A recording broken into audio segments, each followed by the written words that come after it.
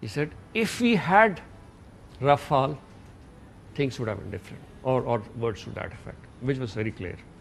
That just speaks a lot what is up his mind, that he is dependent on what? An aircraft that is yet to come. So where does the Mirage 2000 go? Where is the Su-30 or 27 that they have? Where is their LC that they've been drumming for the last so many years? What that just concludes that all these aircraft are not significant enough to beat the Pakistan Air Force. It is their conclusion. So that is one. Second is what the Indian Air Chief said. The Indian Air Chief, the present chief, after he received the Rafale, he said more or less similar things. He says, now our air defense is much stronger than it was in Puwama. That means what? Their entire air defense today is dependent on 36 Rafale. So we just have to counter this. And the counter is very simple. You'll see when the Block 3 comes, we would have countered. The Air Force already has plans. It's not that it is too superior, but to put things at rest, a lot of things are happening. I know that. The Air Force is, you will see things happening. When the Block 3 comes, with PL-15, inshallah, the Rafale advantage, if there is, would be gone.